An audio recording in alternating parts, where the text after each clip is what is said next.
English translation. 206th contact, Friday, 7th March, 1986, 11:04 hours. You seem to have something that is of importance that you have called me. Exactly. Here, I received this letter from Franz Josef Strauss, the Prime Minister of Bavaria in Germany, who is also a chairman of the party Christian Socialist Union.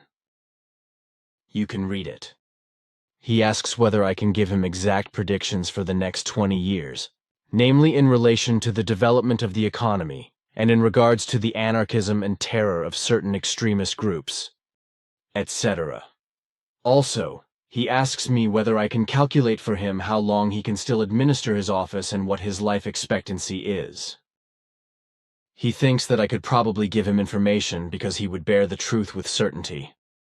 And since you told me that the world economy, German politics, and Franz Josef Strauss, along with the study of extremist groups, were of special interest to you and that you would thoroughly deal with these things, it would probably be right if, because of this letter, I asked you for advice on what I should do.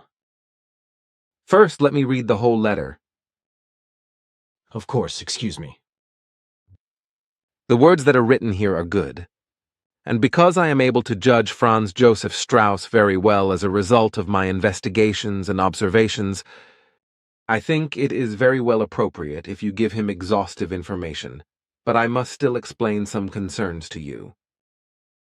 However, you should make sure to comply with his desire not to speak publicly of his concerns during his lifetime, and, thus, not to speak about his letter, but only within the dedicated circle. He writes that I am to destroy his letter. You should give attention to his confidence in you. I did not have anything else in mind. I will burn his letter immediately, as well as a possible response. He will certainly thank you for your explanations because that is his type. Thus, I will write to him. How long his lifespan will be, however, I do not know. Also, not whether he would bear such information. The man is like a primitive human, one who thinks realistically and is hard in the taking. Tough, as you always say. You probably mean that he is quaint, so earthy, straightforward, and simple, etc. That is of correctness. Then the meaning of my words is that he is quaint. Concerning his impending lifespan, I can enlighten you, so you can inform him of it.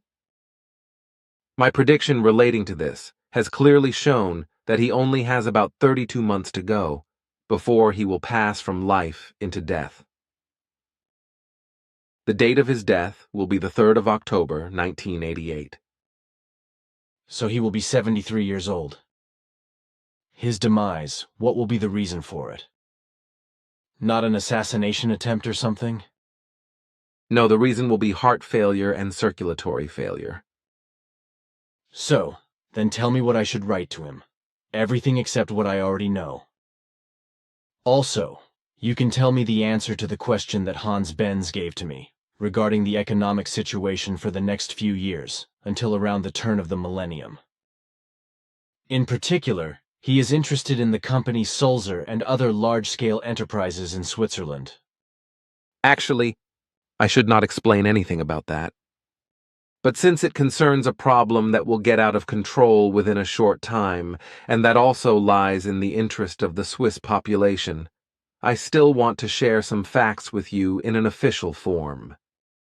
In the coming times, much harm will result for the Swiss economy, namely by the effects of profiteering and the consequent mismanagement of irresponsible administrators, presidents, directors, owners, and managers, who strive for millions of sums for their income and who will unscrupulously and irresponsibly ruin, exploit, and destroy all kinds of newer and old established companies, respectively enterprises.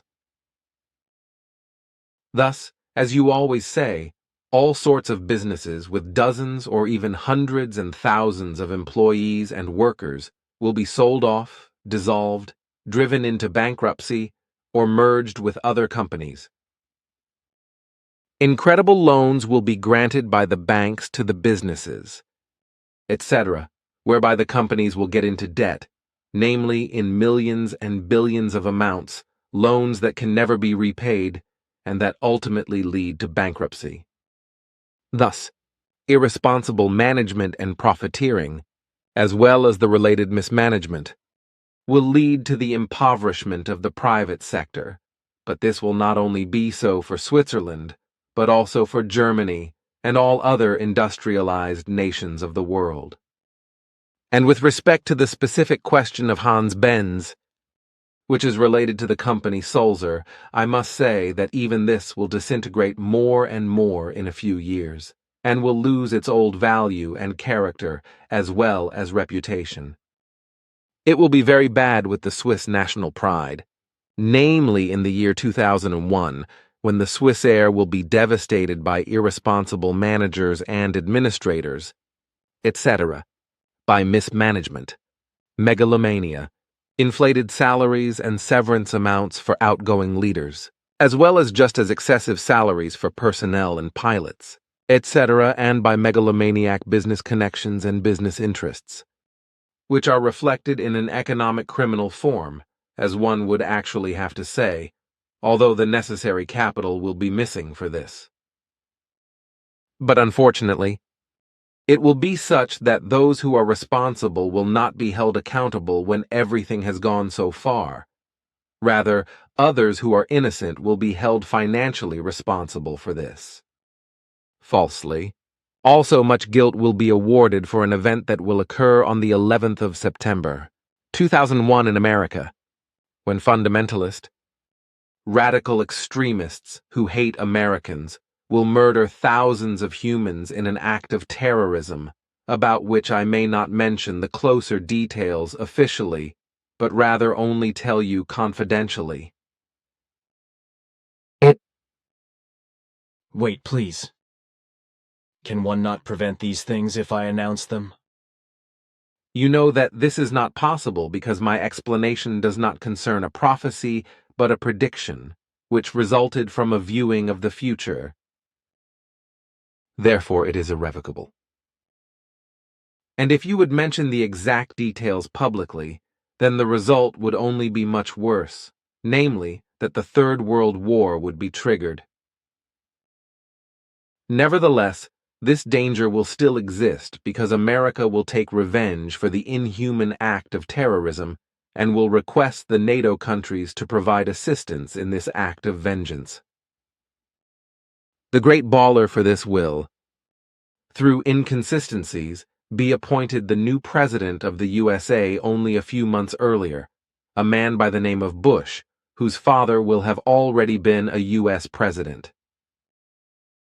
This man is absolutely inhumane in his thinking and feeling for his fellow man, and a matchless advocate for the death penalty and capital punishment. In this form, he will sign many death sentences during his preceding governorship and, along with this, allow many innocent people to be executed. His humaneness always only refers to his own person, and on a smaller scale, also to his closest family members. Furthermore, he is currently just as power-hungry as he will also be later. When things happen where he cannot immediately find the right way, he immediately loses control of himself and his actions, which will also be the case when the terrorist attack has occurred. He is a man of unpredictability and has an unusually strong tendency toward hatred and revenge, which, just through the terrorist attack, will bring into the spotlight the danger of the Third World War, which can only be prevented by the reason of the American people and the rest of the world, which is doubtful yet not to be ruled out, despite everything. May one at least openly ask and say, whose power and plan will devise and carry out the act of terrorism? Among others, it will be a man from Saudi Arabia who will stay at that time in Afghanistan under the protection of the so-called Taliban, who will hold a form of murderous and terrorist power in themselves. They will be fundamentalist and extreme Islamic fanatics by whom a lot of human beings will be sentenced to death by Taliban courts, including women and children. No other group will be found as their equal at that time on the earth. However, you still did not say the name of the Saudi who, according to your words, will be the real person responsible. As I said, he comes from Saudi Arabia. As a more than 100-fold millionaire, he will construct a worldwide terrorist organization of fanatical Islamic believers and run the world through these deadly acts of terrorism. His name is Osama bin Laden. The guy is unknown to me. I have never heard of him. That will soon change because the name will become world-renowned in the 90s at the latest. Dubious honor for the guy. But tell me, how does it actually stand with the religions? You once said that Islam and Buddhism would be on the rise worldwide. That is of correctness. The next world religions that will win the upper hand worldwide. Beyond the numerously existing sects of all kinds that are becoming more prominent are Buddhism and Islam, whereby particularly Christians will indulge in and fall victim to such beliefs. This is now already based on the fact that these foreign faiths fascinate, and on the other hand, seem to be more logical than belief in an incarnate Son of God. This, even though the other religions also exhibit many illogical facts, through which the human beings would have to recognize that even these are nothing but pure fabrications of humans. But where intellect and rationality as well as the will for independence, truth, and responsibility are missing, no cognition can be gained. With regard to your question, Islamic fundamentalism will increase more and more, which will often degenerate into hatred, desire for revenge, racial and religious hatred, and terrorism. But this may never be interpreted by the other religions and their believers as true Islam, because fanatical fundamentalism, which also occurs in certain respects with other religions and sects of all kinds, has nothing to do with the actual religion, and thus also nothing to do with its believers. In truth, fundamentalism is as much a stranger to a religion as also fanaticism and extremism. These forms are rejected by Islam, as well as by the upright Muslim believers, as this is also the case with the upright believers of other religions. But this is also well known to you because during your learning in all the years of your travels, you also concerned yourself with Islam, became a Muslim, and even received the title of Sheikh, so Prince.